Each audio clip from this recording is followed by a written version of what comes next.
Hello mga boss. Kumusta po kayo lahat? Shout out sa inyo mga bossing. So ngayon mga boss, nandito ako sa itong tanim namin na sili. Sa Luland area mga boss.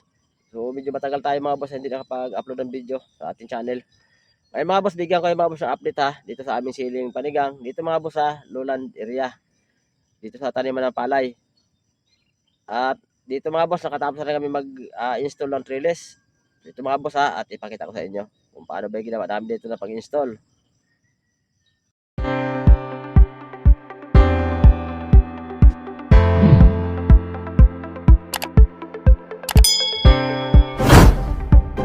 So, ang ginamit ko dito mga boss na pang trellis, ito yung banana twine na triply. So, medyo malaki na mga boss yan, yung lubid na yan. Tapos mula dito sa unang poste, nagbilang ako ng 10 puno ng sili. Tapos, naglagay uli ng isang poste. Ibig sabihin, sa bawat 10 puno ng sili, naglalagay ako ng poste. Para kung sakali man lumaki ang sili at humangin at umulan na malakas, yung banana twine na triply, hindi siya mababanat. Kasi may mga poste naman na sinasandalan at itatali din dyan yung banana twine sa poste ulit. Para yan na yung maging pampigil dyan sa sili na hindi matumba pag humangin ng malakas. Pero yung paglalagay mga boss ng poste, nakadepende sa sinsin at dalang ng inyong pagtanim. Ito sa akin naman, ang distansya ng bawat puno nito, 50 cm. So dati kasi na-try ko na yan, sa bawat 10 puno, naglalagay kami ng poste. So hindi naman kaya ng itumba ng hangin, hindi naman kaya banatan yung lubid. Kasi matibay itong tripline na black twine na yan, matibay mga boss yan. Hindi yan basta-basta malalagot.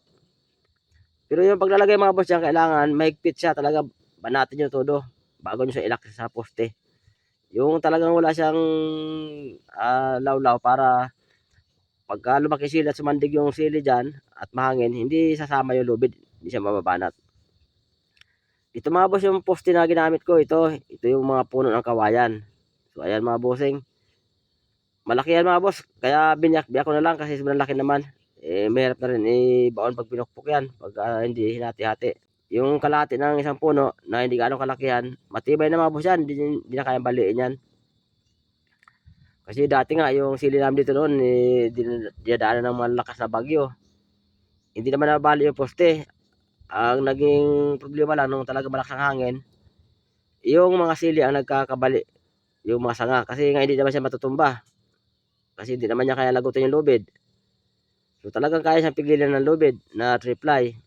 Kaya pag sobrang lakas talaga ng hangin at ulan, yung sanga mababali lang yan. Pero yung balag hindi yan matutumba mga boss. Hindi yan sasama sa sili. Kasi malaki itong poste mga boss na ginagawa namin. Kaya nga ginagawa ko dyan, kada 10 puno lang naglalagay ako ng poste. Kasi malaki naman yung poste na kinakabit namin. Hindi naman siya maliliit. Kasi kung ang gawin natin katulad nung araw na bawat puno nilalagyan ng isang stick, so medyo matrabaho mga boss yun. Di ang dami mo naman kawayan na ubusin. Biro mo kung 1 hektarya yung tanim mong sili, di ang rekomendasyon na puno sa 1 hektarya lupa, 26,000 na puno ng sili. Di ibig sabihin gagawa ka ng stick o yung pamposte, 26,000 din. Di ang dami nun. Baka maubos mo yung buong kawayan, isang buong puno ng kawayan, baka kulangin pa. Kasi di rin pwede maglagay ka ng silaking daliri pag stick ang ginawa dyan. At pag silaki ng daliri na stick ang tinusok mo dyan at dyan mo itali yung sili, pag lumago yan at humangin ng malakas, abay mababali rin yung kawayan pag maliit lang. Lalo pag malago masyado yung sili, yung maraming bunga at maraming sanga, wala rin. Di kailangan mo rin lakihan yung poste. Kung malaki naman ang gawin mo sa sticky, di naku po, daming kawayan na ubusin mga busing. So hindi na siya advisable, lalo sa panahon ngayon na uso na itong black twine, yung mga tripline na ito. At saka matagal na mga boss ginagawa ito. Hindi lang siguro 10 taon mula nung mauso yung itong mga banana twine. Kasi yung araw wala naman itong mga banana twine na ito Mula na mauso ito ganyan na ang ginagawa namin dito hindi naman natutumbay sili namin. Sabi nga ng ibang nagko-comment sa video namin palpak daw yung ganitong nilalagyan ng banana twine kasi daw pag humangin daw, umulan ng malakas, ay matutumba rin daw sili kasi mababanat daw yung lubid. So hindi yan mga boss mababanat kasi siyempre higpitan mo kasi babatakin mo ng todo yan ng mahigpit bago mo siya ilak. So ibig sabihin hindi na siya pwedeng mabanat pa dahil sagad na yon. So mahigpit na mahigpit, matigas na yon. Pagka malakas ang hangin at ulan, hindi yun dadapa ang sili. Hindi niya kaya itanga yung lubid na yan. Kung hindi, magkakabali yun sa kanyan. Kasi matagal na namin nagamit, subok na namin mga boss yan. So matibay po yan. At mapapanood nyo naman dyan sa mga video namin, yung mga sili namin ng mga nakaraan na mga taon. Puro ganito ang ginagawa namin, hindi naman kaya padapain ng bagyo. Nagkakabali yung sili pagka sobrang lakas talaga ng hangin, lalo pong may bagyo. So yan mga boss, sa mga baguhan mga boss ha. Yung distansya mga boss ng poste, depende mga boss sa inyo kung gaano ba kasinsin ang pagtanim nyo ng sili, yung spacing. Sa akin kasi mga boss, 50 cm lang ang spacing nito. Ang sunuran ng bawat puno. So kung yung iba masinsin magtanim, o edi sinsinan nyo rin mga boss sa poste. Siyempre pag maraming puno yan, mas mabigat. O kailangan masinsin din yung poste. Para talagang hindi niya maitanga yung lubid yung trellis. Yung sabi ng iba ay mababanat daw. So ako naman dito sa kada 10 puno na sili, naglalagay ako ng poste. So tested na namin mga boss yan. Eh matagal na panahon namin ginagawa yan. Okay naman. At wala naman naging problema. So yung mga boss, abangan nyo lang mga boss ha, ang update ng sili namin. Ito pala mga boss, ang variety ng Exotica XL. Ng Seedwork, siling panigang. Abangan na lang mga boss ang next na update ito at i-upload namin ang video. Kaibigan nyo mula Luzon, Visayas at Mindanao.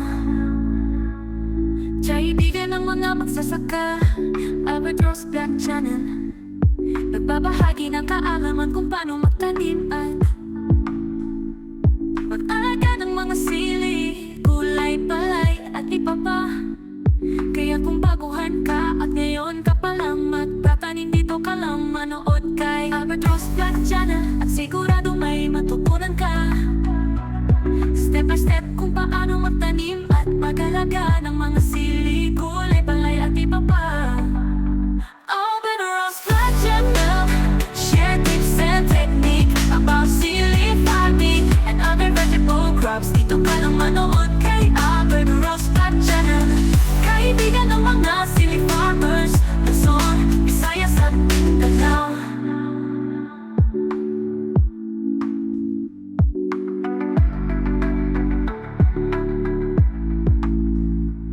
Mag-alaga ng mga sili, gulay, palay at iba pa. Kaya kung baguhan ka at ngayon ka palang magtatanim, dito ka lang manood kay Albatross Black Channel at sigurado may matutunan ka. Step by step kung paano magtanim at mag-alaga ng mga sili, gulay, palay at iba pa. Albatross Black Channel, share tips and technique about sili farming and other vegetable crops. Dito ka lang manood kay Albatross Black Channel. Kaibigan ng mga sili farmers, Luzon, Visayas at Mindanao. At Mindanao. Luzon, Visayas at Mindanao. Kaibigan ng mga magsasaka, Albatross Black Channel. Nagbabahagi ng kaalaman kung paano magtanim at mag-alaga ng mga sili, gulay, palay at iba pa. Kaya kung baguhan ka at ngayon ka palang magtatanim, dito ka lang manood kay Albatross Black Channel at sigurado may matutunan ka. Step by step kung paano magtanim at mag-alaga ng mga sili,